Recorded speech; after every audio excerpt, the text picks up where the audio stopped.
Assalamualaikum warahmatullahi wabarakatuh. Alhamdulillahirrabbilalamin.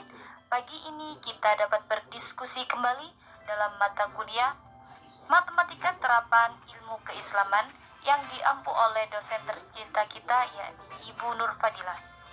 Pada kesempatan kali ini kami dari kelompok 7 akan memaparkan jurnal yang berjudul Konsep Kesejajaran Garis dalam Geometri Euclid dan Geometri Riemann serta aplikasinya dalam kajian ilmu falak.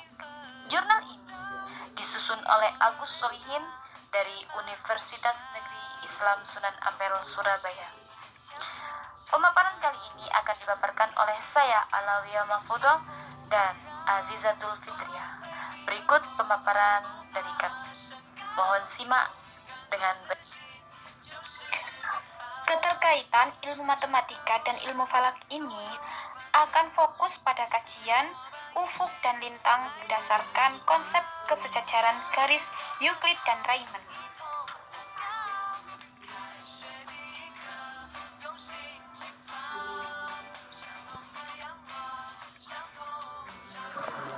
Baik teman-teman, sebagaimana judul yang telah kami paparkan sebelumnya, di sini kita akan memaparkan tentang ilmu falak. Perlu kalian ketahui apa itu ilmu falak. Falak secara etimologi berasal dari bahasa Arab yang berarti orbit atau lintasan benda-benda langit. Ilmu falak itu sendiri adalah ilmu yang mempelajari lintasan benda-benda langit, khususnya bumi, bulan, dan matahari pada orbitnya masing-masing, dengan tujuan untuk mengetahui posisi benda-benda langit antara satu dengan lainnya, agar dapat diketahui waktu-waktu di permukaan bumi.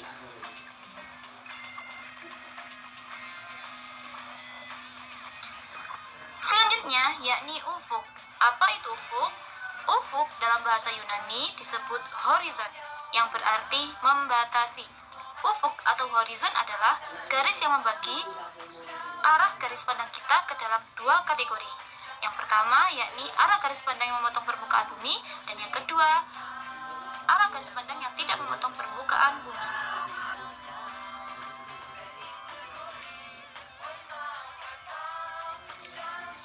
Dalam ilmu astronomi, kajian ufuk membahas tentang kerendahan ufuk atau yang biasa disebut dengan dip. Dip ini merupakan perbedaan kedudukan antara ufuk yang sebenarnya, ufuk hakiki, dengan ufuk yang terlihat atau ufuk mar'i. Untuk menentukan dip dipengaruhi oleh horizon benar, true horizon, atau disebut juga dengan ufuk hisis. Ufuk hisis ini sejajar dengan ufuk hakiki yang pijatnya melalui titik pusat bumi.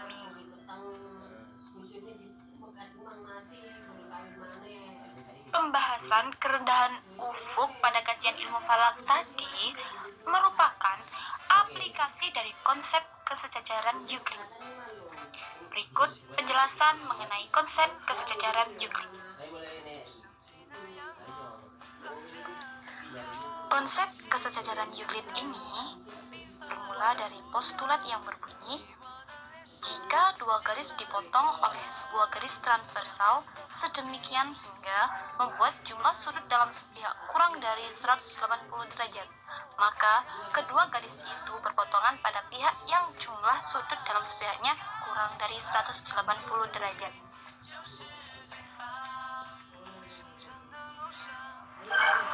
Untuk lebih memahami postulat tersebut, kita bagi menjadi dua kategori. Yang pertama, coba perhatikan gambar berikut. Pada gambar berikut, coba perhatikan garis M. Garis M merupakan garis lurus yang memotong garis K dan G di titik P dan G.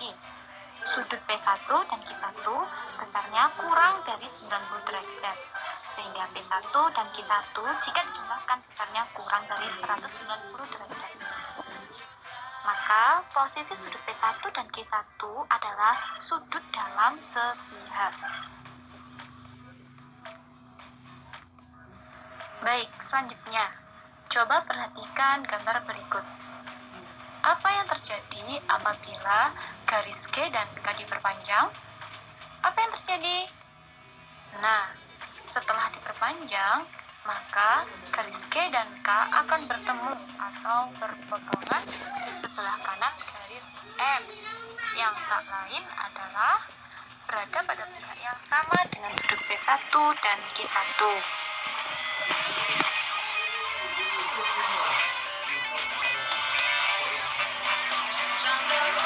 Berdasarkan penjelasan sebelumnya, perhatikan gambar berikut ini. Garis P merupakan garis lurus yang memotong garis K dan M. Di titik P dan Q, sudut P1 dan Q1 besarnya 90 derajat, sehingga apabila dijumlahkan sama dengan 180 derajat. Posisi sudut P1 dan Q1 ini berada pada sudut dalam sepihak. Apabila garis G dan K diperpanjang, maka garis G dan K tidak akan bertemu atau berpotongan, dikarenakan garis K dan M adalah dua garis yang sejajar.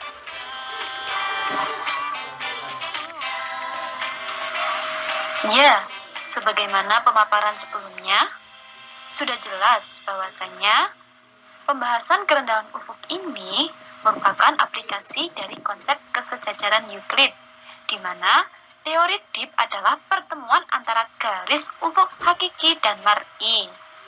Namun, pada gambar tersebut, dip ditaruh pada pertemuan antara garis ufuk hisis dan mar'i. Hal ini tidak salah karena nilai dari kedua sudut tersebut adalah sama.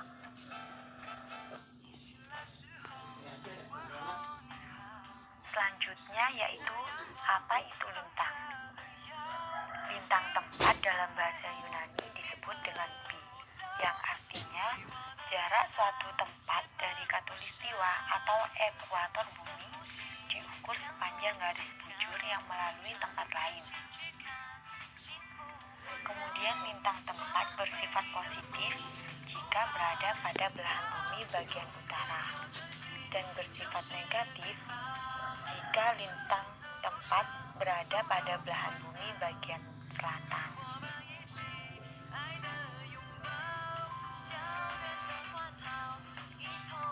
Pembahasan kerendahan lintang pada kajian ilmu falak tadi merupakan aplikasi dari kesejajaran Riemann. Berikut penjelasan mengenai kesejajaran Riemann. Selanjutnya yaitu konsep kesejajaran Riemann. Konsep kesejajaran geometri Riemann lahir dengan latar belakang postulat kesepakatan Euclid, di mana para ahli matematika banyak yang mempertanyakan tentang postulat tersebut, di antaranya yaitu Riemann. Terkait kesepakatan garis, Riemann mengatakan bahwa tidak ada garis yang sejajar. Untuk memahami pernyataan Riemann, perhatikan langkah-langkah berikut. Yang pertama, ambil sebuah bola dan spidol. Kemudian yang kedua, buatlah sebuah lingkaran dengan titik pusat bola. Dalam gambar berikut, P merupakan titik pusat bola.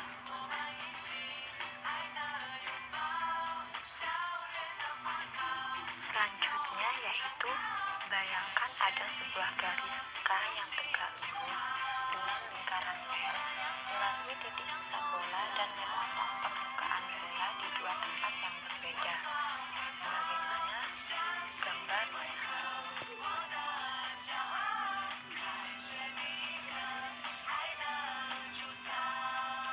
Untuk langkah selanjutnya yaitu ambil dua buah titik yang berbeda pada lingkaran L. Kemudian hubungkan masing-masing dua buah titik tersebut ke titik kutub. Untuk satu lingkaran besarnya yaitu 360 derajat, sedangkan setengah lingkaran besarnya yaitu 180 derajat, sehingga jarak titik A ke kutub K yaitu 90 derajat, sedangkan jarak titik B ke kutub K yaitu 90 derajat.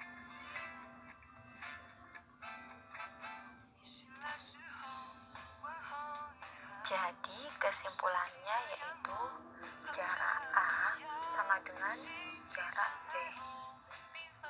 Jika jarak A dan B adalah dua garis yang tegak lurus atau besar sudutnya 90 derajat terhadap garis yang sama, maka menurut Euclid seharusnya garis A dan B sejajar.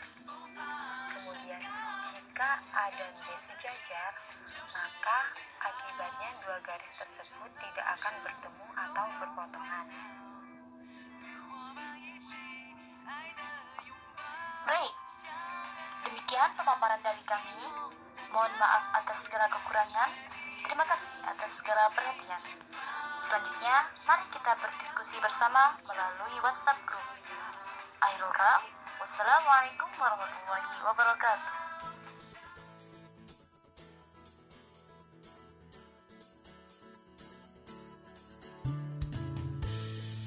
Pertanyaan yang pertama yaitu dari Mbak Nova. Pertanyaannya yaitu, tadi di video itu kan penjelasannya lebih ke ufuk dan lintang. Nah, kira-kira konsep kesejajaran garis tadi dapat diimplementasikan ke dalam ilmu falak yang mana ya? Karena ilmu falak itu sendiri kan banyak macamnya. Baik, terima kasih atas pertanyaannya. Jadi, dalam jurnal kami hanya menjelaskan mengenai implementasi kesejajaran garis Euclid dan Riemann. Sedangkan pada kajian kerendahan ufuk itu menggunakan konsep Euclid. Dan untuk kerendahan lintang sendiri itu menggunakan konsep kesejajaran Riemann.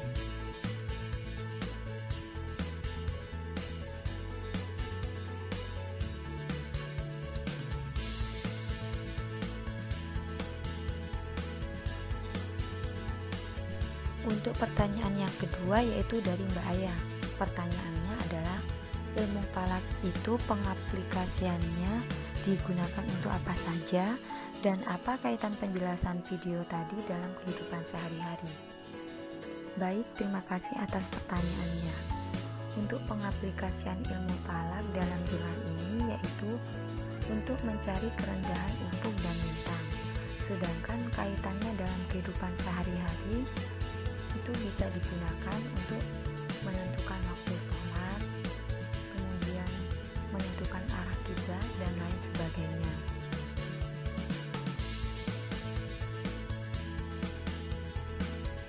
Untuk pertanyaan yang ketiga yaitu dari Mas Jauhar. Dalam mencari kerendahan ufuk dan lintang di Indonesia, waktu peradaran matahari berbeda-beda tiap bulan. Misalnya bulan sekarang subuhnya 4:15 menit.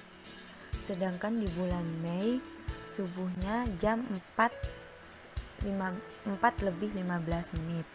Mengapa terjadi perbedaan seperti ini? Baik, terima kasih atas pertanyaannya.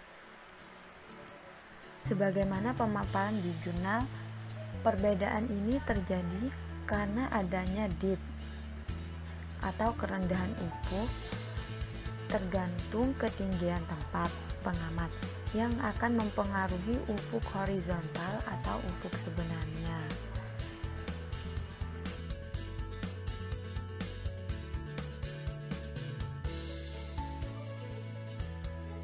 Untuk pertanyaan terakhir yaitu dari Mas Brian. Pertanyaannya adalah, menurut kelompok kalian, antara materi Euclid kesejajaran dengan ufuk lintang ini memang ada konsep materi ataukah hanya cocokologi saja? Baik, terima kasih atas pertanyaannya. Sebagaimana dalam pemaparan video sudah dijelaskan bahwa adanya postulat kesejajaran garis Euclid. Jadi, untuk menentukan konsep atau teorinya tidak hanya dipas-paskan saja pada saat menentukan kerendahan ufuk, akan tetapi memang menggunakan konsep kesejajaran Euclid, di mana hal ini dapat dilihat dari gambar yang ada dalam video, bahwasanya garis ufuk hakiki sejajar dengan garis ufuk hisis, sehingga besar sudut dip sama dengan sudut mar'i.